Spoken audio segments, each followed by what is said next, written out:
And welcome in to the Gaming Discourse. I am Tyler Frater alongside Richard De La Cruz Hello. and Chief Engineer Lieutenant Commander Connor Frater. Good evening. It is Monday, October 27th, 2025. Go to our YouTube channel, youtube.com/gamingdiscourse, patreon.com/thegamingdiscourse. You can support us for $247, $10. Get your name in the video credits, early access to our videos, access to our Discord server, and more. I wrote a little bit about Battlefield 6's single player. I'm working on a video about it, but I did like a just sort of unpacked some of my thoughts, and it's a free post, so anybody can check it out. Not just patrons, but anybody. But just sort of unpacked some of my preliminary thoughts, and hopefully for the video that I'm working on, I plan on taking some of those thoughts and sort of cracking them open and expanding them and explaining more things. I don't know how much. I don't know how much I want to like recap and analyze the single player, because Battlefield 6's single player just feels like it was just chewed up over the course of development. It doesn't feel like something that had like a coherent idea behind it. And knowing that report from Ars Technica that we talked about like a month or two ago, where it seemed like they were having trouble with the single player, it kind of reminds me of like a smaller scale Dragon Age Veilguard in a way, where you can tell a lot of the weird inconsistencies and issues probably stem from just a lack of like overall planning and overall project efficiency, as opposed to them just not having good ideas, or just not or they put something together that just ends up bad. It comes across like that there was never really a great idea to begin with, and they were sort of, I don't know, working backwards, trying to make things fit into like a weird structure, and it just turned out to be a bad version of a bad Call of Duty campaign. So I'm working on that, and yeah, you can go to our Patreon and check out like 700 words, something like that, just a little bit about some of the high level things that I noticed about the campaign. I'll say one thing that is still sort of sticking out to me, especially as I go back and I play previous Battlefield single players and stuff like that.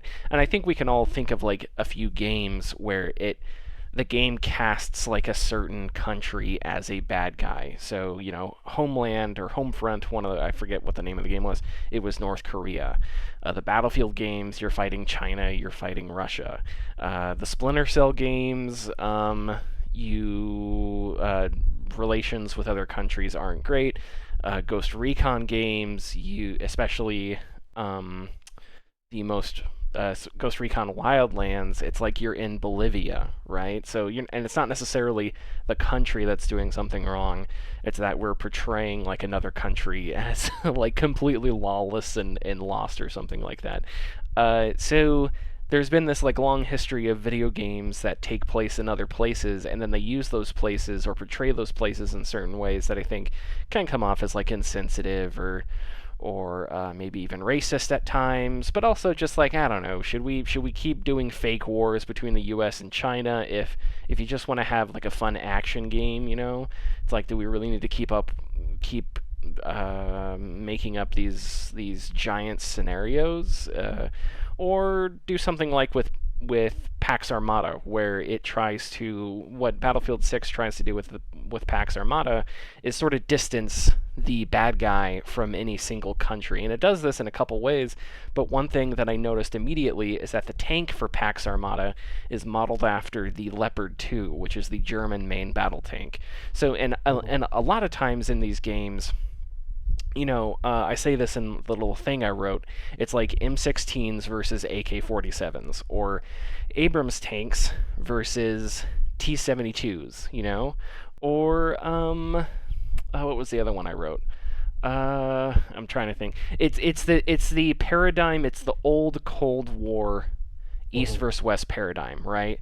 Where certain things, certain weapon systems, certain guns, certain whatever that are associated with NATO and the United States are fighting things that were manufactured in like the USSR or manufactured by Russia. Like AK-47s are associated with Russia.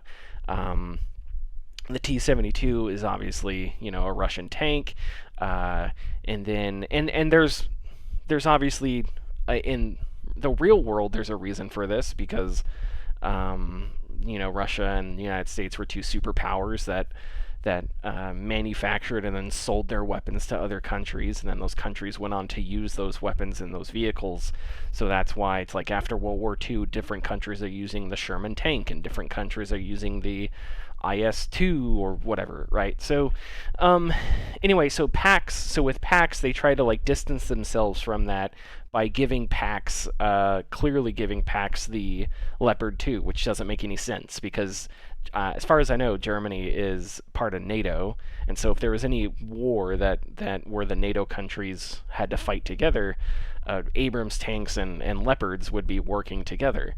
They wouldn't be shooting each other. So how like PAX got Leopard 2s, and it doesn't explicitly say Leopard 2s, but the model clearly is. But anyway, larger point being is that they kind of went at, and also like the weapons that PAX uses are the same exact weapons that they use M4s. They don't just use RPGs. That's another one, right? Where in like American military fiction, the bad guys are always using RPGs, right? Because our wars have been against factions or people that needed cheap, reliable anti-tank stuff, which that starts with the RPG. So we associate the RPG with like the weapon of the enemy, right? But in Battlefield 6, it's like everybody's kind of using the same stuff. So they kind of go out of their way to like distance themselves from all that. But anyway, go read about that. I'm working on it, and I'll talk about it more once we get into it. Yeah. So Richard, so Connor, you said you haven't been playing anything.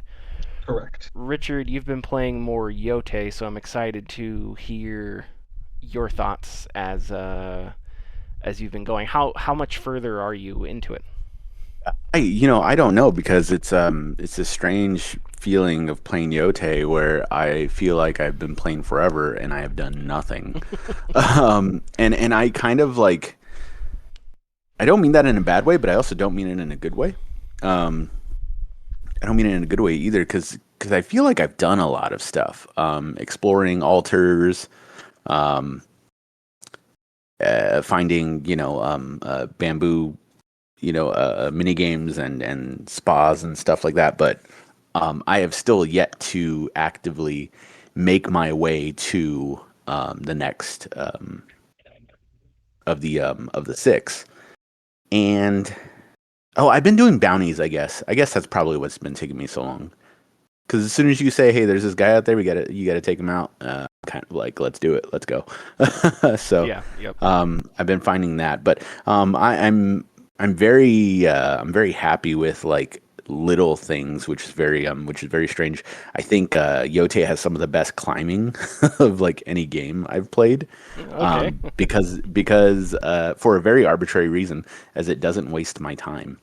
Um, Atsu is very fast when climbing, and you have lots of, I guess I'll call them shortcuts to get higher, um, quicker, or get to where you need to go quicker. Yeah. And they kind of facilitate that with like shortcuts as well, because if you climb like a very very tall mountain, like if you go up to the top of Yote, which you have to regardless, um,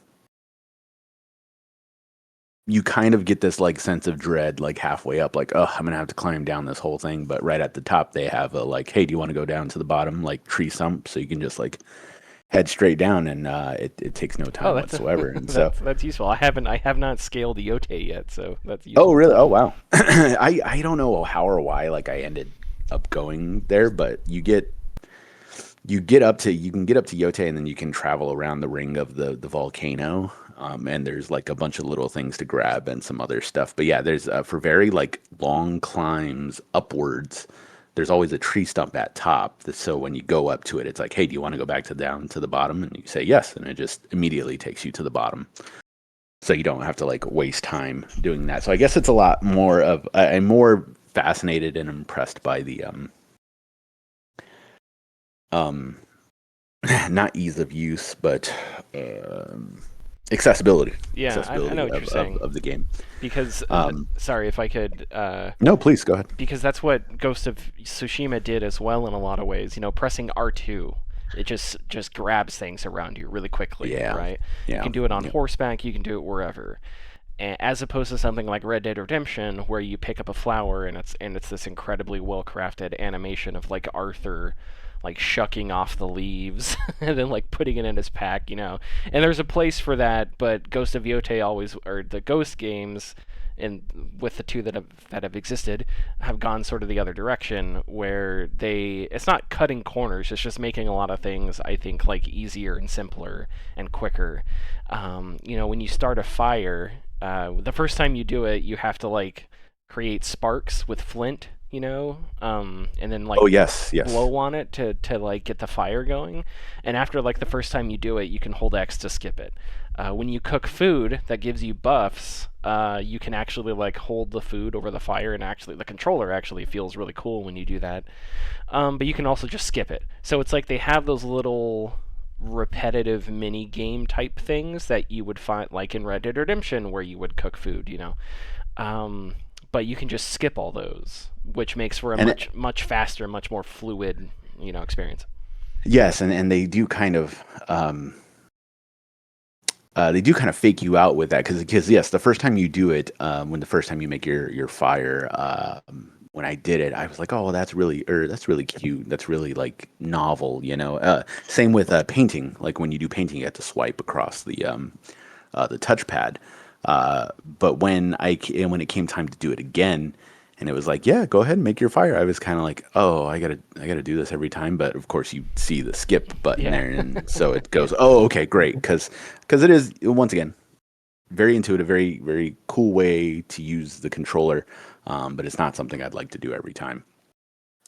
So so yeah, I'm very very impressed by all the accessibility stuff that they got, and once again, it's also a gorgeous game. I kind of struggle to not necessarily understand, but I guess it's a negative thought, but I don't really feel like there's too much of a difference between like Tsushima and Yote as far as like graphic fidelity goes. I would agree, yeah. Which I Yeah. think is interesting because um, if I because Ghost of Tsushima, when I played it on the PS5, was one of the best looking games I've ever played. And this Mm. is also very good looking. In fact, I think this Yes. one might be better in the sense that it's easier to see. I think something was up with like Tsushima's, maybe it was the HDR, I don't know, where like bright was ridiculously bright and dark was like pitch black. I don't But anyway, I think this one is better with the lighting, but other than that, I would agree. Like the visuals are the same, but I'm not disappointed by that. One, because it still No. looks amazing, and two, Mhm. we'll have this discussion later. But there's gonna come a time where game visuals plateau, and that can't be Sure. the thing that keeps keeps Yeah. improving. Yeah. Yeah. Exactly. But yeah, I'm just hacking away, getting better at combat. I did obtain the dual katana stance. And so I've been having a lot of fun with that, and I laughed to myself because it was a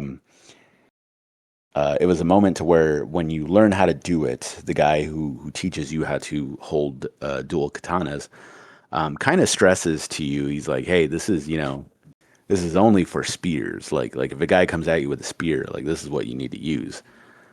And I felt like halfway through him telling me that, I was like, "Yeah, whatever, man." And it's just like, yeah, I felt like Frank from Always Sunny, you know. Anyway, I started blasting, you know, because it's just I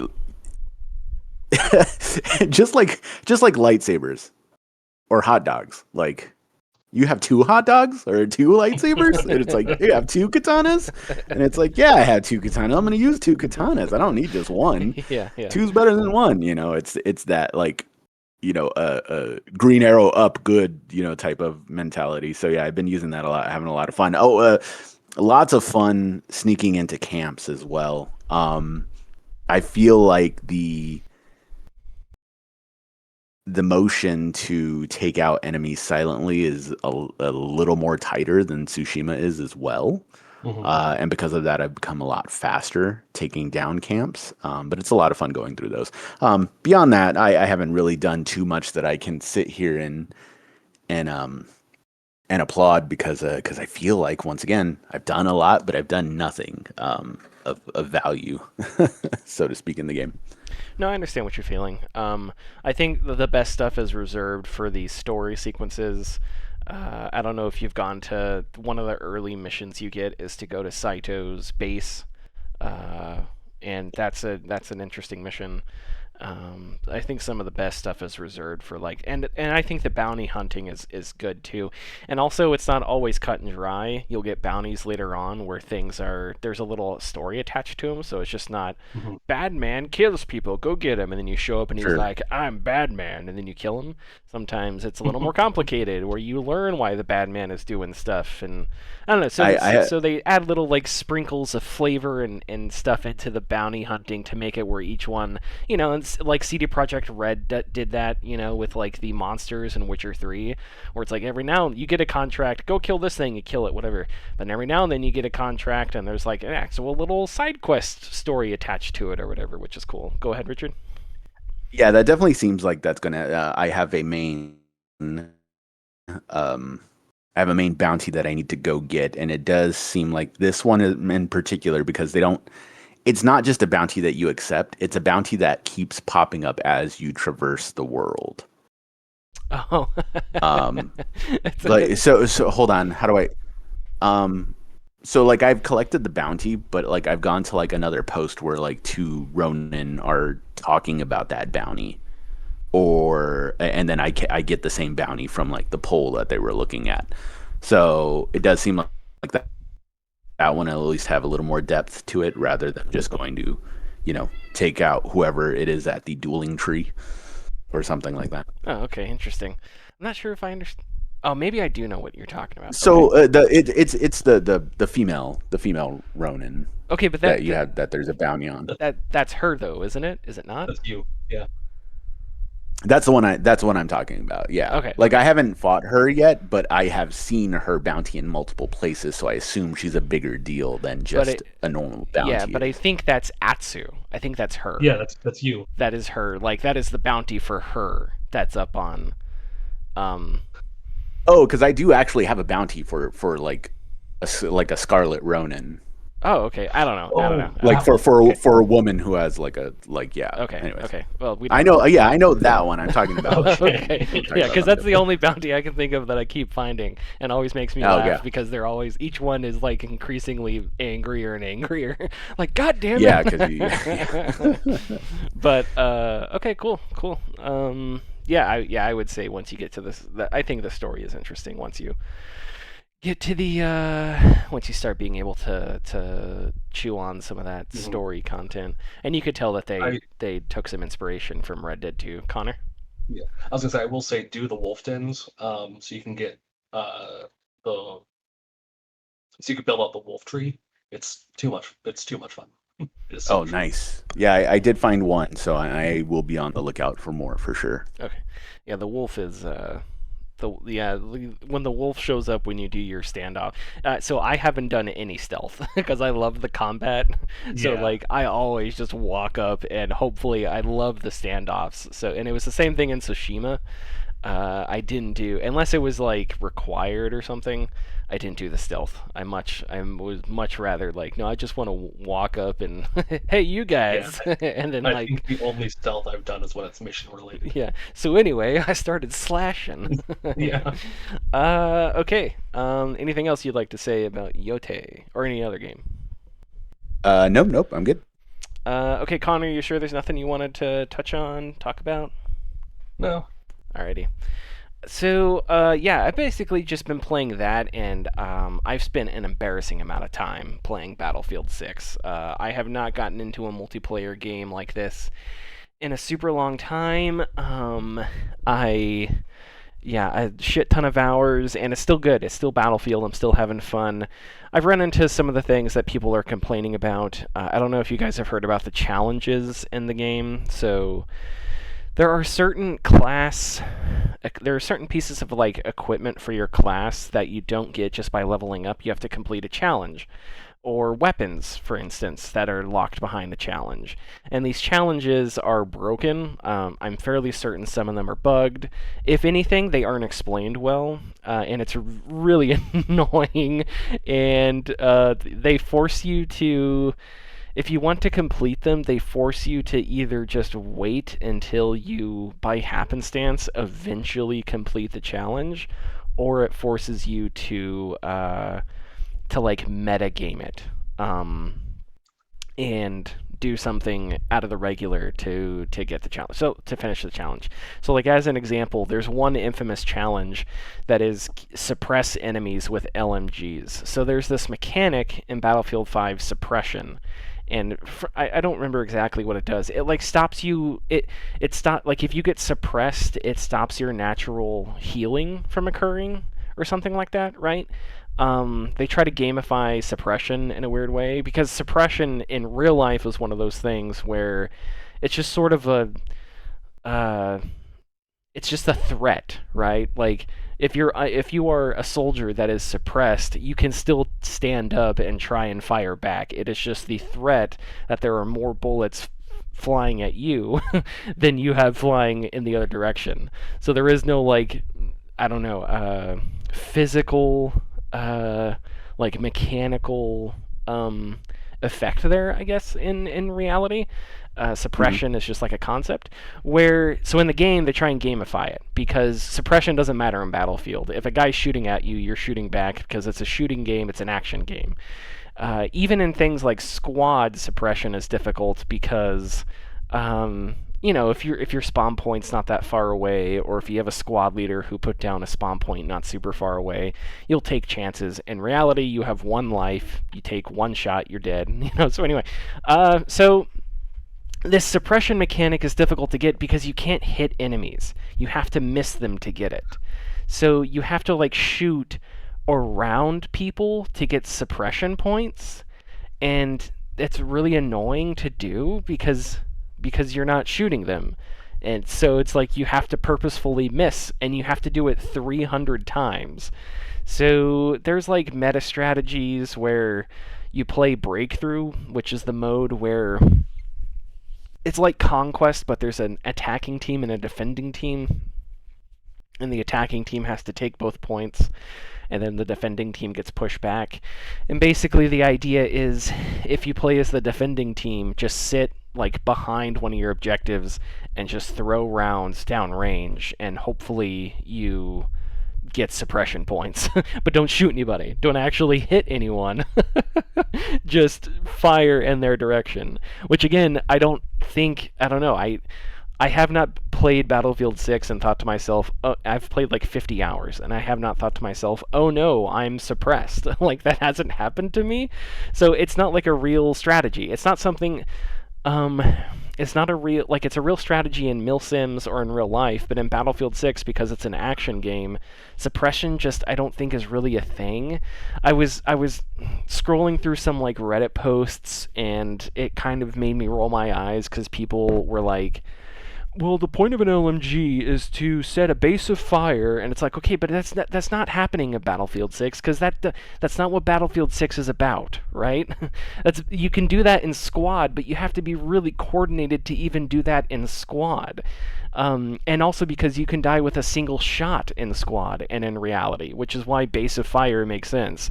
In Battlefield 6, assault rifles do as much damage as the LMGs, and so none of it really, you don't have, like, base of fire, you don't have to worry about that. You're not actually using real small unit tactics. You're just running around shooting each other. Smoke grenades work, flanking works, but they're like distilled versions of real world strategies and real world tactics. They're not the realistic kind.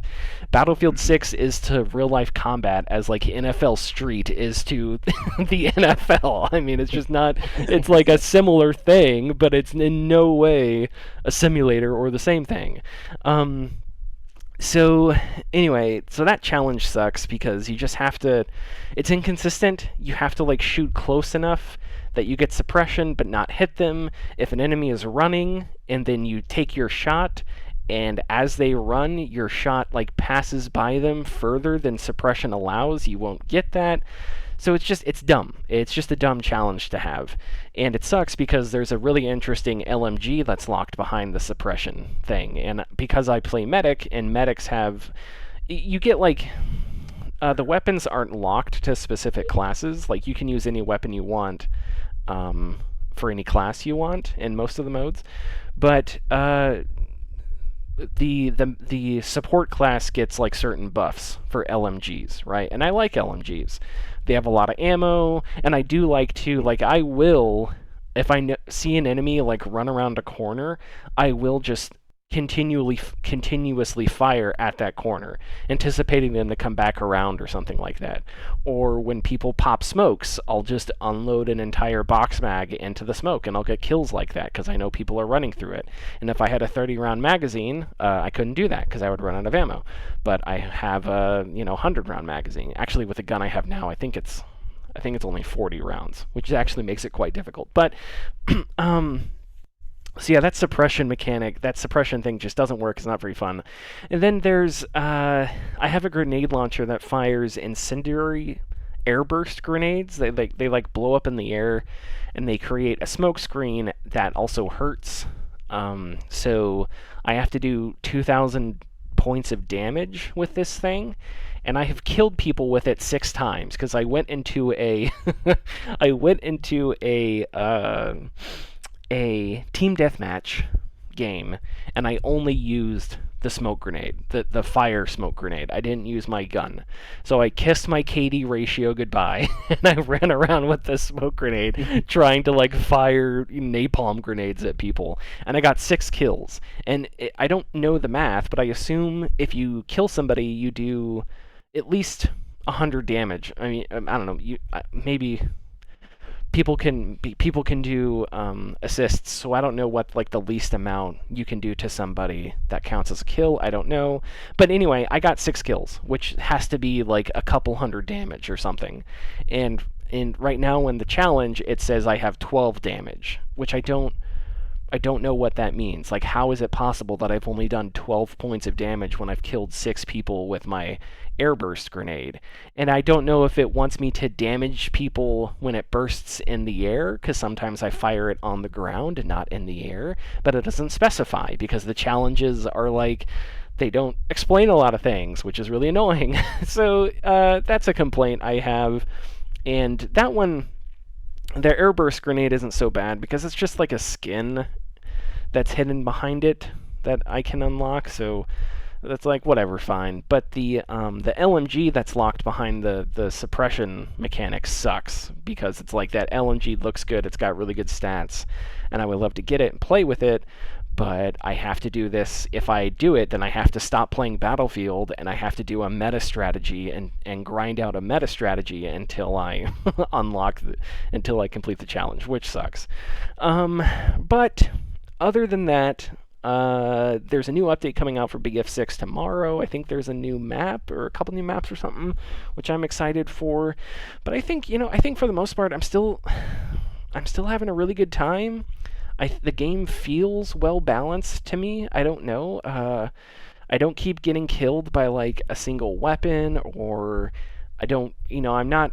There's every now and then I'm in a game where there's like a really good pilot, but I mean in Battlefield 5, it felt like a lot of times there was some dude who was in an aircraft who would get like 60 kills or something like that, and just wouldn't ever get shot down. But that does not happen here, because you have vehicles can take out aircraft. You have helicopters and other jets that can take you out.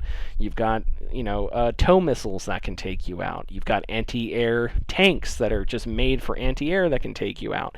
And players can spawn in with stingers, which are anti-air shoulder-mounted rockets. And so it's like everything, and I explained this when the game first came out, everything feels overpowered, so nothing is, because there's a big overpowered check on everything else, right? So I think it's balanced. I mean, right now as I play, I think it's balanced really well. I definitely think the game could use a few more maps. I think it definitely needs some like miscellaneous bug. There are a ton of bugs in the game, but none of them are critical. They're like dumb bugs. Like I can't see the score.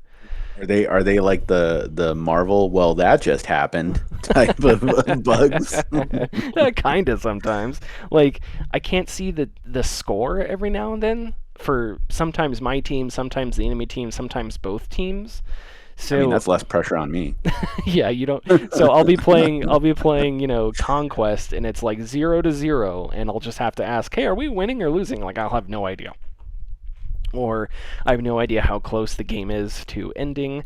I think I said this last week that there's a bug where when the game is about to end, the battlefield, the battlefield like theme starts to play if a match is getting close to ending, and there's a bug where like that starts right at the beginning of the match. So like for 40 minutes you just hear bop bop bop bop bop bop bop bop bop bop bop bop. It's just like this really long this really long like build up. And so I will just mute my music because that'll go on for 40 minutes and drive me insane.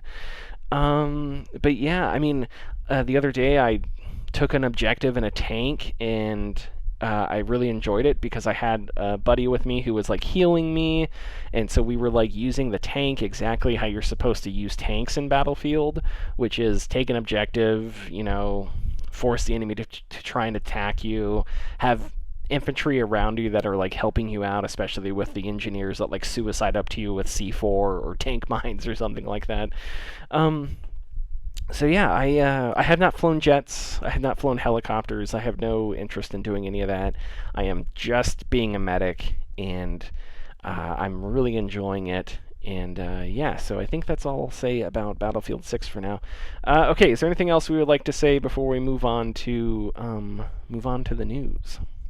I am all good.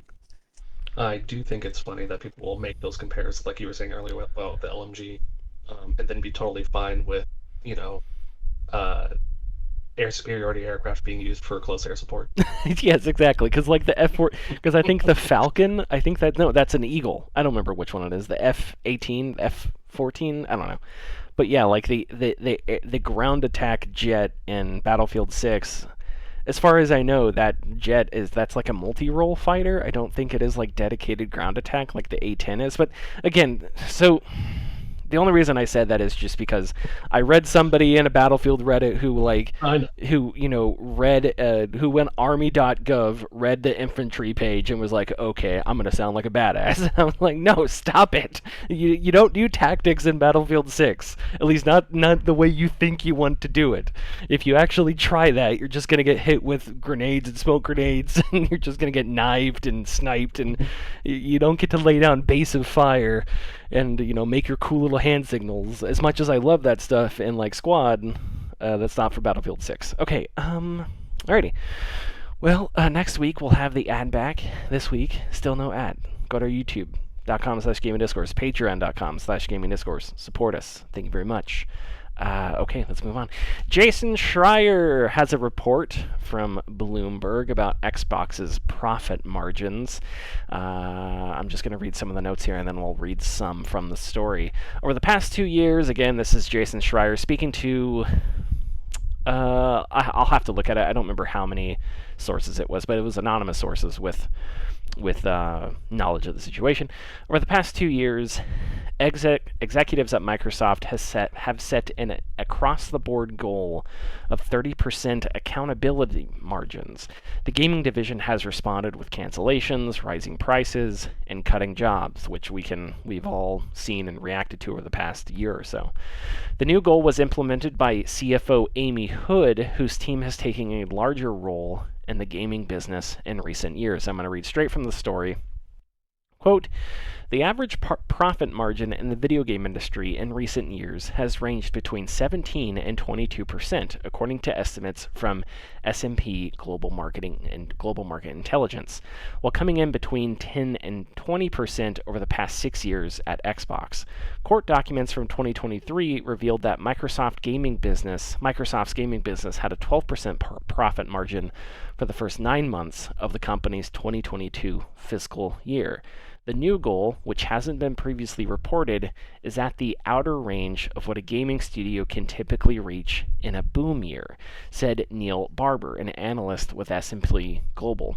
Moving forward, games that are either cheap to make or deemed more likely to generate significant revenue windfalls may take priority over riskier bets and said sources, while Xbox's floundering hardware division may face a significant rethinking. So we have actually, everything we're going to talk about today is Xbox related, and we'll talk about Halo Campaign Evolved in a second.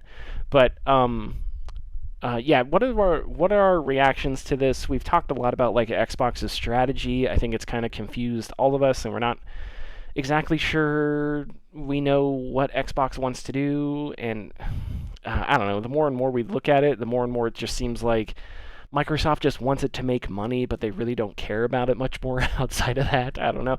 So yeah, what do we make of all this?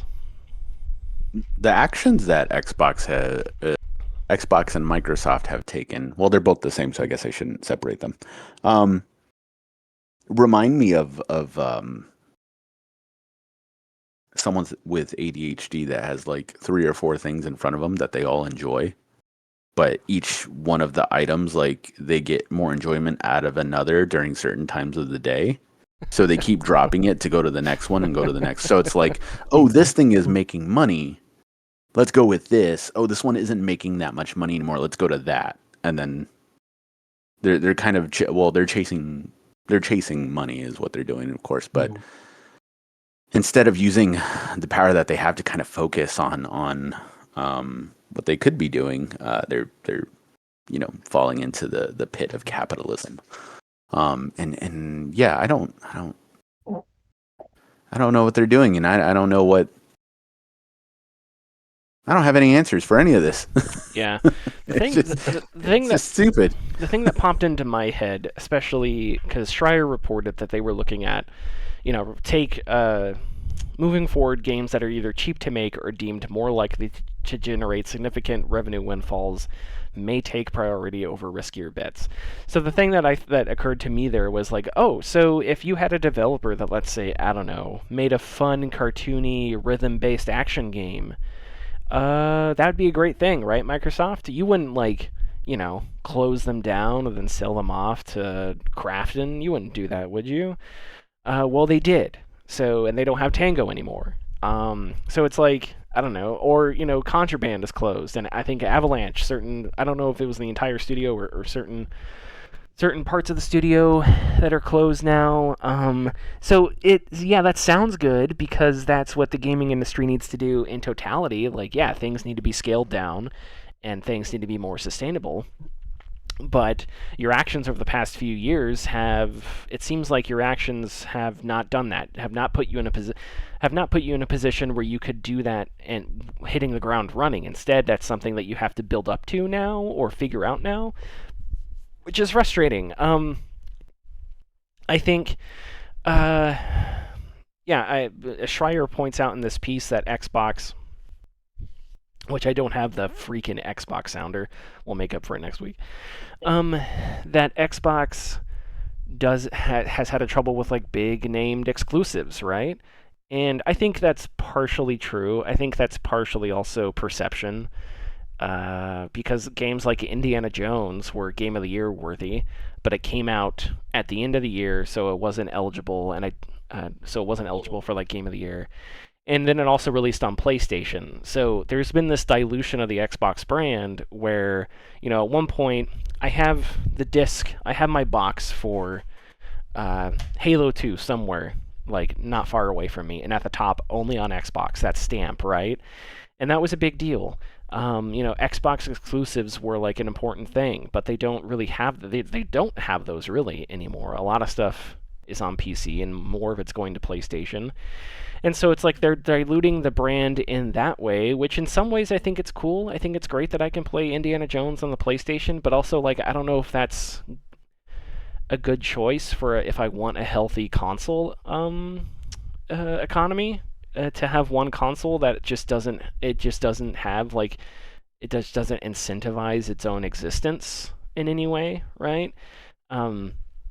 they keep talking about their next Xbox, but it's just like, well, what's the point of your what is the point going to be of your next Xbox?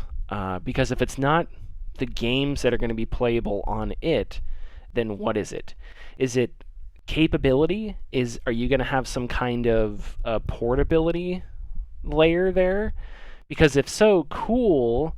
But then now what you're doing is you're downgrading the hardware for your like flagship console, which means games are going to have to be downgraded for it, which means you're just incentivizing people to just get the games that you release on either PC or PlayStation, right?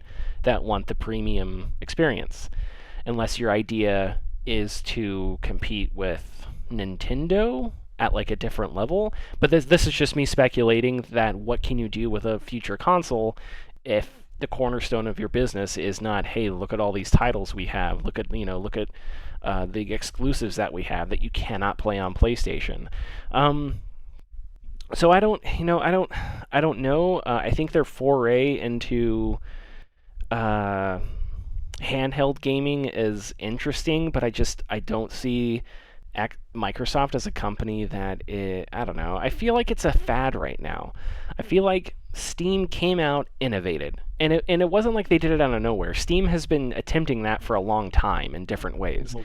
One of the really intelligent ways I've heard the Steam Deck described is that Valve has been trying to make the Steam Deck for like 20 years, right? What was that device you could plug into the Steam machine or what? I don't remember what it was. Steam Link. The Steam Link. Like they have a bunch of different things, right? And they released a controller, right? Where they were like trying to break you out of your PC so you could take some of those experiences in different places. That's more than just streaming because you can stream Steam for a long time, but in a way that is more than streaming, right? And so it's like they tried a lot of different ways. Some things hit, some things didn't, some things were like, kind of good, whatever.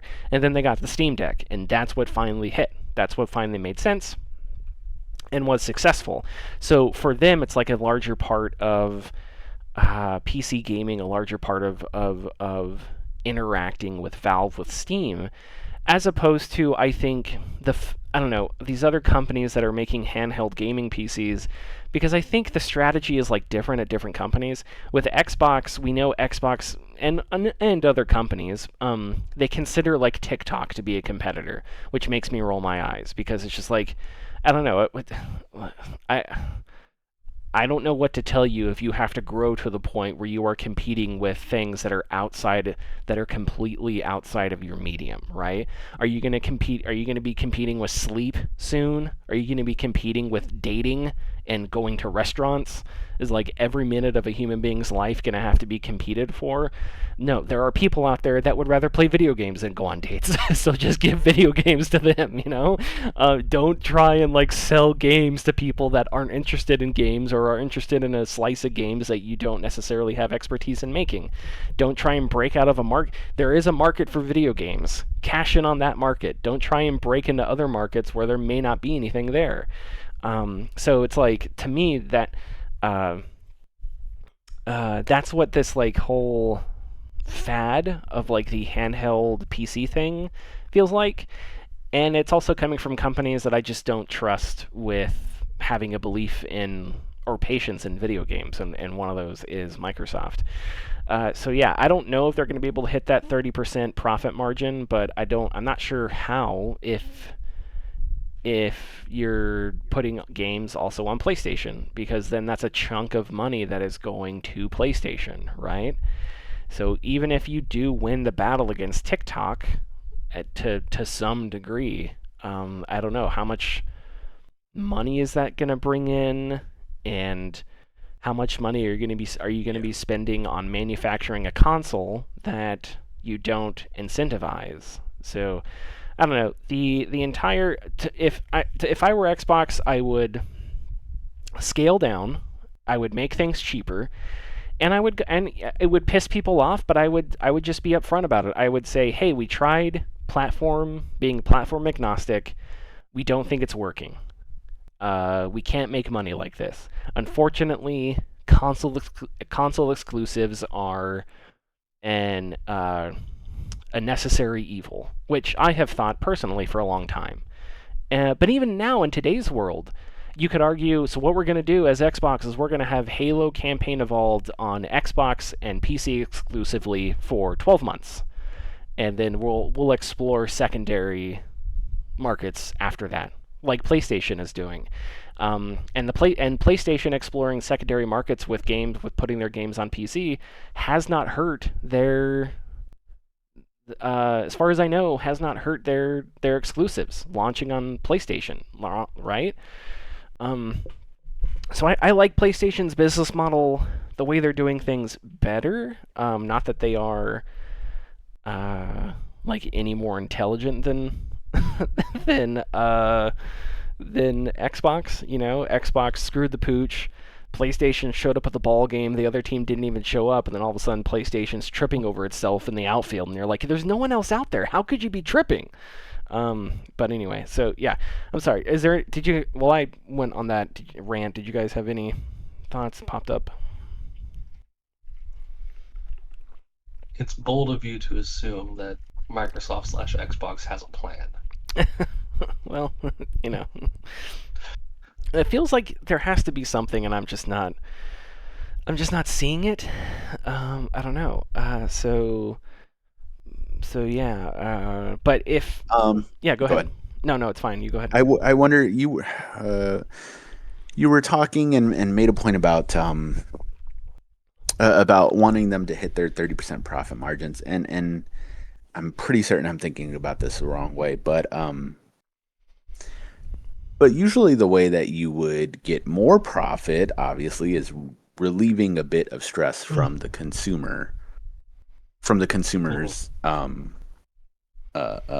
funds, and so of course the reports that are hitting today about Microsoft's next console are that they plan on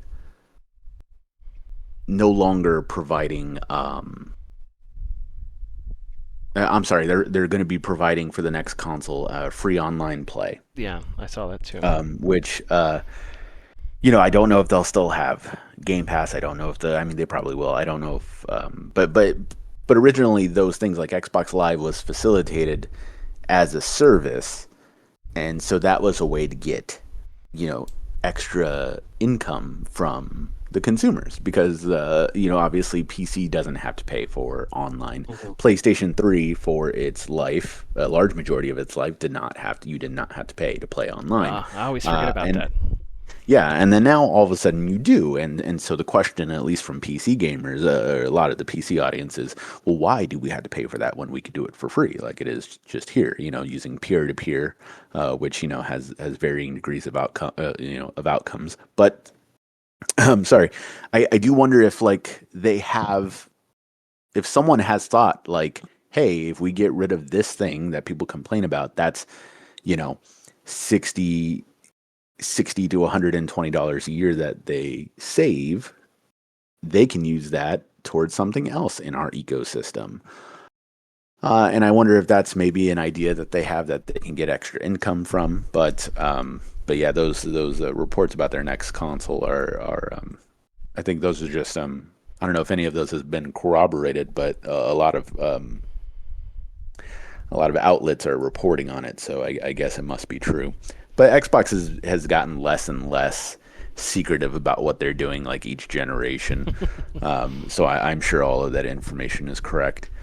But it's also one of those things. There are some people who think like having a chokehold on everything is the way to get a lot of money, and some people think putting all of your eggs in different baskets are a way to make more money, and maybe that's what Microsoft is doing. Yes, they have certain studios that they now own that they can make games for, but hey, what if we put our biggest game on 3 other consoles? That's 3 times the amount of money we were going to make. Yeah, that type of like mindset. I don't know if that's what they're going for, but Yeah. but that is one way to look at it. But yeah, if the rumors of their next console is true, which is basically going to be a PC device, but consoleized, I guess I'll use the word. that could be enticing for a lot of the average gamer who does not want to fiddle around with their BIOS or Yeah. their RAM or their graphics card or whatnot, Yeah. and they could just have it all there. It would be a Steam Deck but consoleized, Yeah, if you which is so weird because it's just a full ass fucking circle we're going. yeah, and that's the problem. That's the problem is we're exiting because the idea of a home console is you buy it, you plug it in, you play it, you don't have to mess with it, right? There's the Yeah, ease of yeah, use, and it hits a certain market, and hardcore people can use it to casual people, right? The people that play yeah, Madden and Call of Duty, that works for them. Um, at the same time that PC gaming is becoming more and more accessible because of pre-builds, because of YouTube guides, etc., right? So yep, it's not as like difficult as it was back in the day. But I still think there's a large majority of people that they don't want, because PC gaming is also more expensive. Because you have to include different parts, you have to upgrade it through the years, whatever. And if something goes wrong, knock on wood, um, that's it's more difficult to fix and it's more expensive to fix. So PC gaming isn't like as streamlined, hence the console. But yeah, if you keep making consoles more and more complicated, at one point are you just making a PC, and at one point are you just what are you like? I don't know. What are you even doing at that point? Yeah, you'll go full circle in this weird circle that doesn't seem to make any sense. So I don't know. Yeah, I'm not. I have no idea where X. But the thing is, I always say this with video games. It's about video games. If you just if you can make good games, I feel like things have to be able to work themselves out, right? Um, if Half-Life 2 sucked, Steam may not have worked, right? If Half-Life 2 was trash, Steam may not have worked. But Half-Life 2 is one of the greatest video games of all time. And yeah, Valve used it to like force Steam into existence or whatever. Um, but it was on the back of a really good video game. The PS4 and the PS5 have been successful. Well, maybe not the PS5. You could argue it's just because people went from PS4 to PS5. But I think the PS4 triumphed over the Xbox because the Xbox lacked games. The Xbox was about TV, blah, blah, blah. It didn't have that. The Xbox One didn't have that great rollout. And the PS4 had, over the span of 8 years, like yearly almost, it had a really good to Game of the Year quality exclusive. And I mean, that's what it's all about, right? That's what the game industry is about, making video games. So you could try and do all these other things and do streaming and do this and do that and compete with TikTok, but if you just don't have good games, then what does any of it matter? Then I don't. I've got my Valve Index sitting next to me. It's the best headset I've ever had, but I don't put it on very much because I don't get into VR gaming as much as I used to. And that's not because there aren't games out there, but it's just because there isn't a Half-Life Alyx or Resident Evil on PC coming out every year. Which if there was, I'd be using my Index a shit ton more. But I'm just not right now. So the only reason I'm not is because of the games. So that's it. I don't know. So, yeah, Richard, I thought I heard somebody start to say something. No, I didn't. I made my point, Oh, or okay. whatever point I was trying to make. Okay, we'll move on to Halo Campaign Evolved. Is a remake of Combat Evolved, created with Unreal 5. There's going to be new music, re-recorded voice lines, 2-player split screen, and 4-player online co-op with cross-platform. There's going to be 3 new prequel missions, and you'll be able to sprint, which you can disable. No multiplayer. And yes, it is coming to PlayStation, which will be very weird. It is also coming to Switch. Is it? Okay. So they didn't directly confirm it, but there was a report that said that they got dev kits for Switch 2, but they got them late or just recently, and so that's why it wasn't announced for Switch. Okay. Well, okay, so it's coming so it'll be on the Nintendo Switch as well. Or Switch 2 as well. So, yeah, did you guys see the gameplay footage, watch the trailer? I did. What? Yeah. So what are your initial thoughts? What'd you think? I didn't like look like too deeply into it. I watched the trailer for it. I mean, I can't lie. Personally, I thought it looked gorgeous. Um, I am interested in, um, well, I'm interested and worried about a retelling of it. Because with remakes, which is not to be confused with what we got in what 2011 Yeah, with which was the a remaster. Yeah. which was remaster, yeah. With the remake, you have the ability to make things a lot better, which I think with the original Halo, it's still such a very good game, but I think it can be improved in some storytelling aspects. But you also have the capacity to really screw it up, and that's kind of a slight worry with the supposed prequel, or not supposed, with the confirmed prequel missions that they have going on. There's like 3 or 4 new missions involving Yeah. Master Chief and Sergeant Johnson Hmm. before this happens, which honestly can only happen on Reach, right? Yeah, I Because don't I don't remember. So when Halo first came out, there was a companion novel that released before it, which like told the story of the events leading up to Halo. Because the beginning of Halo, it's kind of abrupt, because they come out of yes, slip very much space, so. so Hmm. it's like, but you can play even if you don't know the context, it still makes sense because you know they're running from the Covenant. So it's like you hit the ground running and then you're shooting things. So it's like it all kind of works. But in retrospect, it's like, oh yeah, it makes sense that there's a novel that you can read that explains the world and the universe leading up to the beginning of combat evolved. So yeah, I assume that those, I haven't seen any confirmation on this, but I would assume those prequel missions have something to do with the books, or yes, have something to do with Reach or something like that. We would Since hope they do. yeah, because at the end of Halo Reach, the chief is there, at least and that may be the legendary ending. I don't know, but so like that would make sense. So it's like I'm not sure how things are gonna fit in there. Uh, I don't know. I But Go ahead. But I do worry about like the structure of the game as well, because we already had one of the lead designers, I think, come out. Yeah, Um, Jamie Greasemer. yeah, it might have been him, but he, when watching the trailer, he was like, "Hey, like that rock was there for a very specific reason."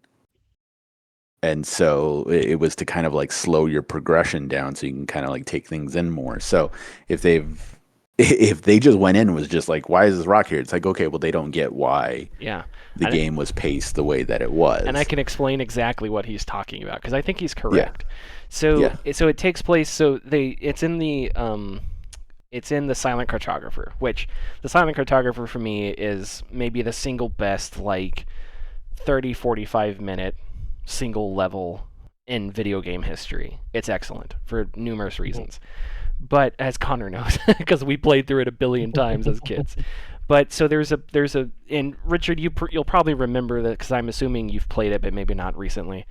Um, so there's a point in Silent Cartographer, you drive around the island, you're in a warthog, and then you have to go into the island. But there's a canyon, and you can't get the warthog to go into the island. So you have to hop out of the warthog, and you have to just walk. And as you go into this canyon, there's bad guys, you kill them, and then when you exit the canyon, there's a big circular, like, hole with a building in it, and there's 2 hunters at the bottom of this hole, almost like a crater.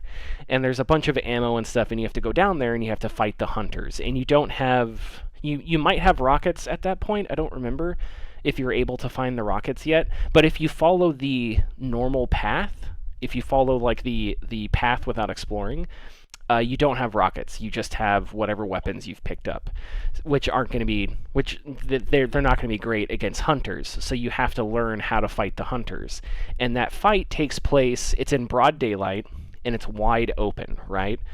So it's a certain context that the hunter fight takes place in. Uh, you can see the hunters really well. You see their movements. You see their orange bodies. When you shoot their orange bodies, they bleed and they make noises, and you're like, ah, okay, that's how I kill them, right? So you do that. Um, later on in the game, later on in Silent Cartographer, you fight hunters again, but it's in a closed room with lots of like boxes, and it's dark. So now the fight is more difficult because the context is different, but you have the previous experience with fighting the hunters, so you kind of have an idea of how to take care of them, but now the challenge is you have to do it in a different room. So it changes up the context. And then later on you get rockets. So that's what Silent Cartographer does, is it gives you, Jamie Griesmer has this famous line where he said, Halo is 30 seconds of fun that happened over and over again. And what he meant was that they take a grunt and an elite and a jackal, and then they mix up those elements into different contexts and get different results. So you're fighting a grunt and a jackal in a canyon. Then you're fighting a grunt and a sniper jackal. So it's like all these, so that the same parts, the same ingredients, but just mixed together in different ways. And that's what made Halo so good. So in the campaign remake, you can take the warthog into the canyon, and then you can just drive the warthog around the hunters that you encounter and just sort of have the AI shoot them while you're driving the warthog, which completely removes the entire purpose of that scene, right? Because when you walk up and you see the hunters down there, it's kind of intimidating, it's kind of scary. There are dead Marines, like, oh shit, I have to fight those things. But if you're in a warthog, it's kind of silly, and you're driving around an area that does not seem like it was designed to be drived in, because it wasn't, but they're allowing you to do it anyway. So yeah, so that's what Griesmer was talking about, and I agreed, because I think Silent Cartographer is incredibly, everything is like designed so purposefully, which we can talk about other Halo levels and how some of them are like famously bad and whatnot, but the Silent Cartographer is like pristine. Everything in it has a purpose and has like a perfect has like perfect pacing to it and whatnot.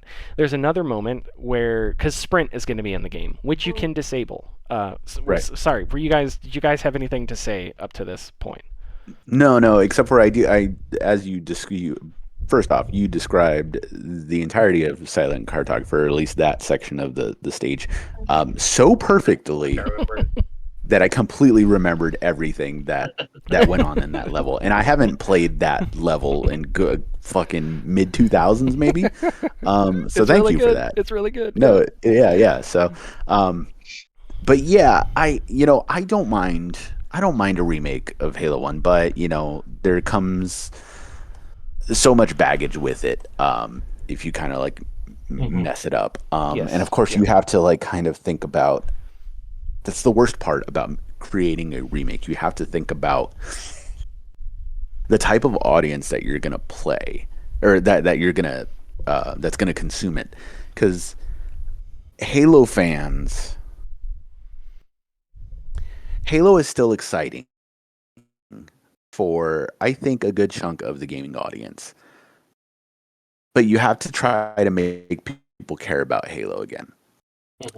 And Halo Infinite did not do that. If anything, Halo Infinite it made people was mad. kind of like a flash in the pan.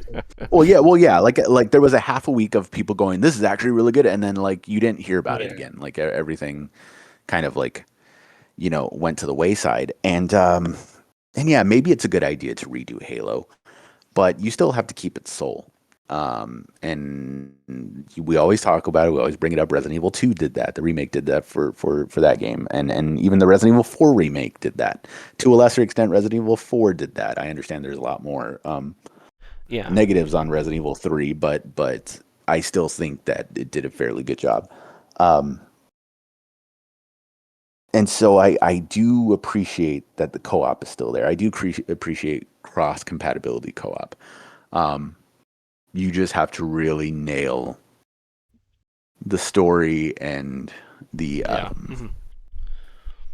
and the feel of the game, which is something to remains to be seen. Yeah. And it's a difficult. You can't make rules. Like you can't say remakes shouldn't do this, because there is no like correct way to do it, right?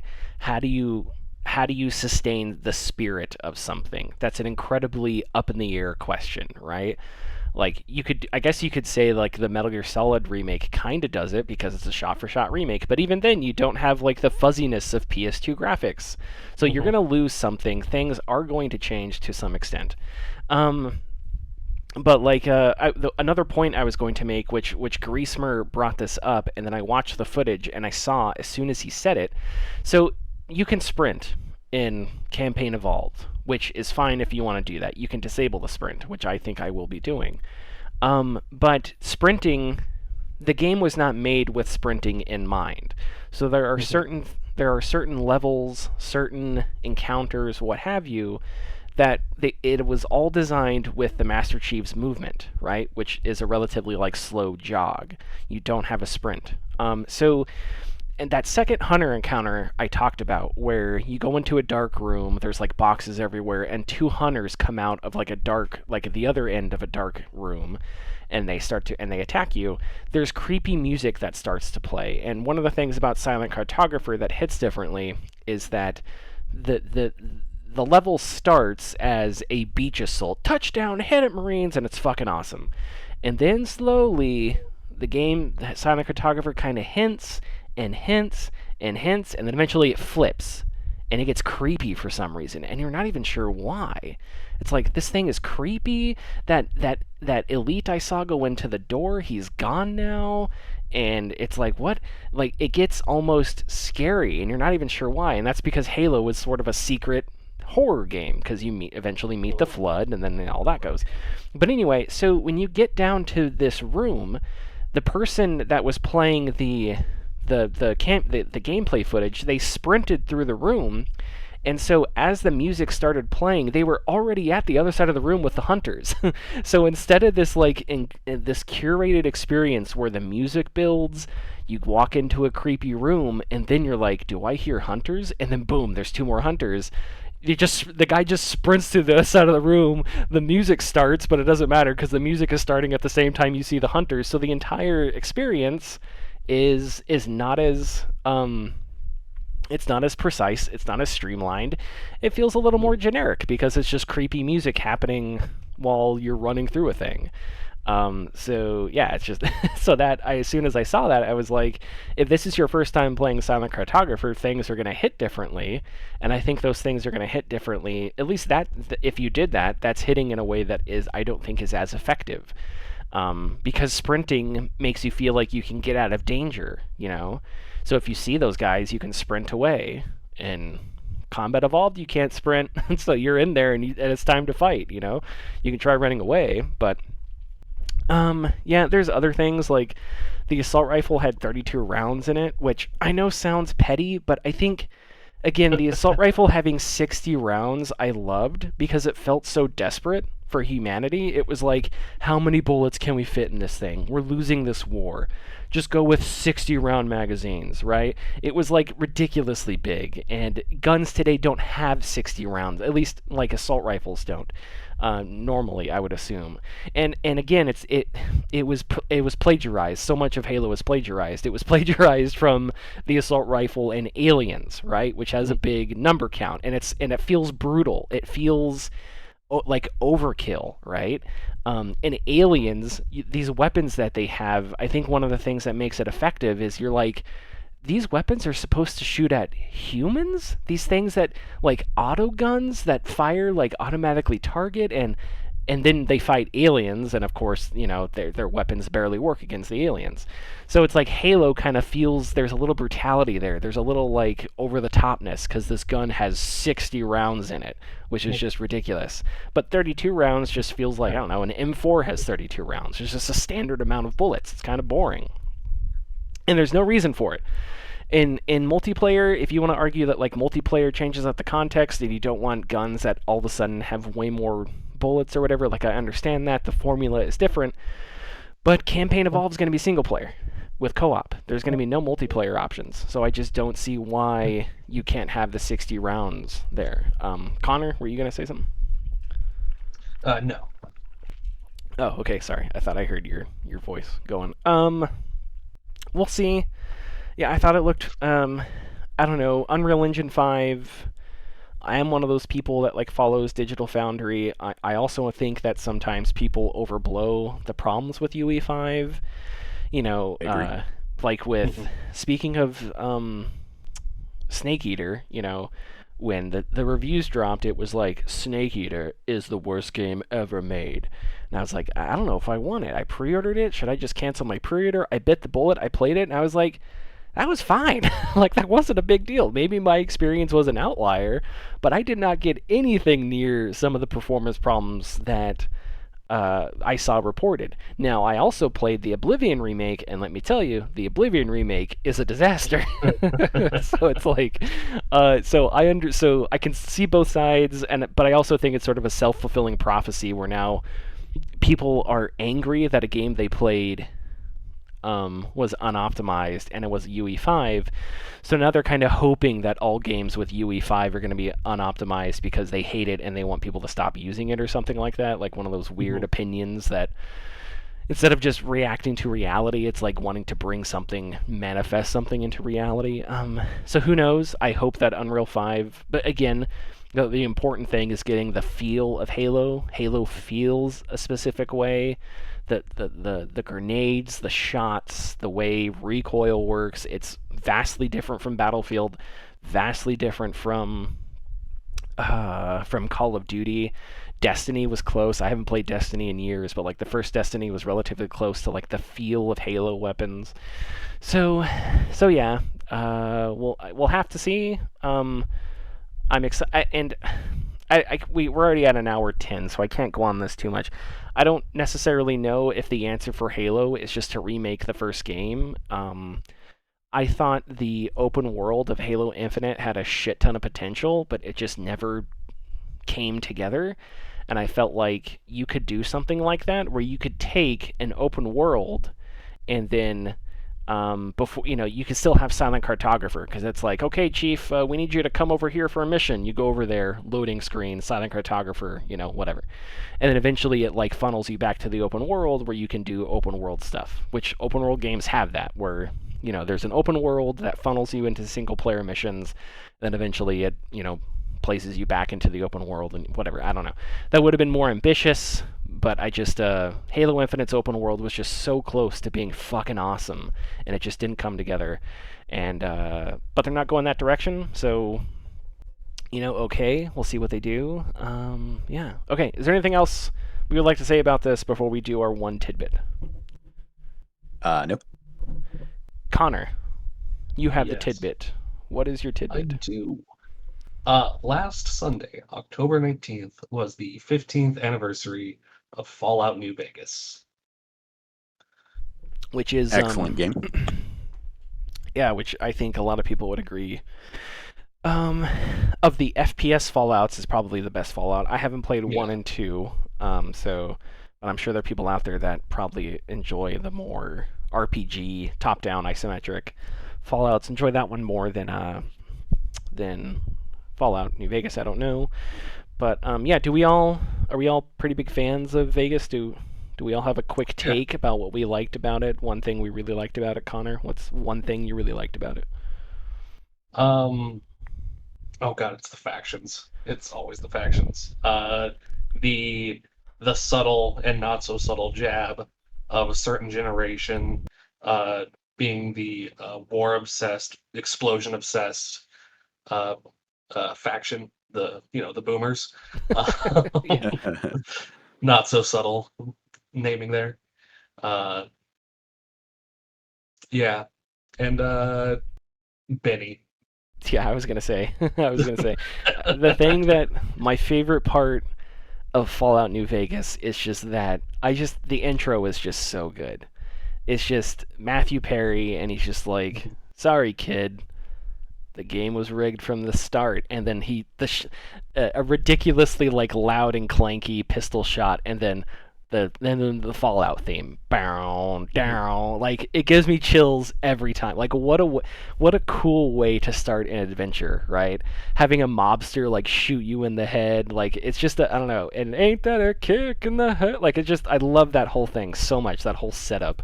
That's probably. I love Fallout New Vegas. I've never finished it actually. I played a shit ton of it. I never actually finished it. I know. I'm a poser. I need to. Richard, do you have like a favorite thing about Fallout New Vegas? Not really. It's actually my least favorite one. Really? Yeah.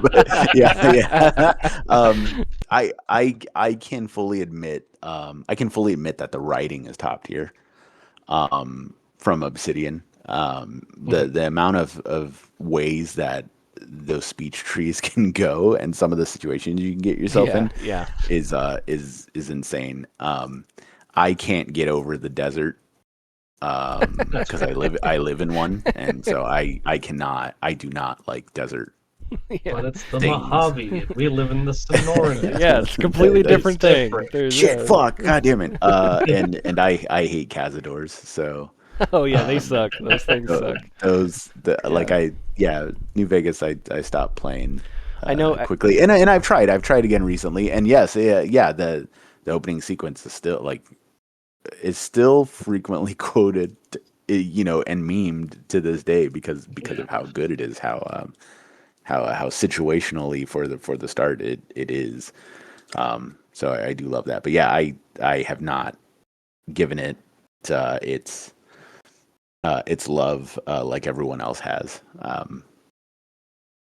That's okay. That's But okay. that's just me. And But that's just me. It's okay. I didn't expect this episode to get us canceled. Okay, yeah. I was gonna say the thing that I probably dislike most about Fallout, but this isn't just specifically with New Vegas, is hearing the scorpion footsteps and then you turn around and there's a rad scorpion that's like coming to eat your Ugh. lunch, and you just have to you're like shit. It's the same thing with the mosquitoes, those fucking things. Hearing the mosquitoes go, you hear a death claw and you're just like, okay, I can just reload a save, no big deal. It's like whatever. Okay, follow us youtube.com/gaming discourse, patreon.com/the gaming discourse. I'm hoping that we'll be back with our equipment next week, and yeah, we will see you next week. Bye bye. Bye. Bye.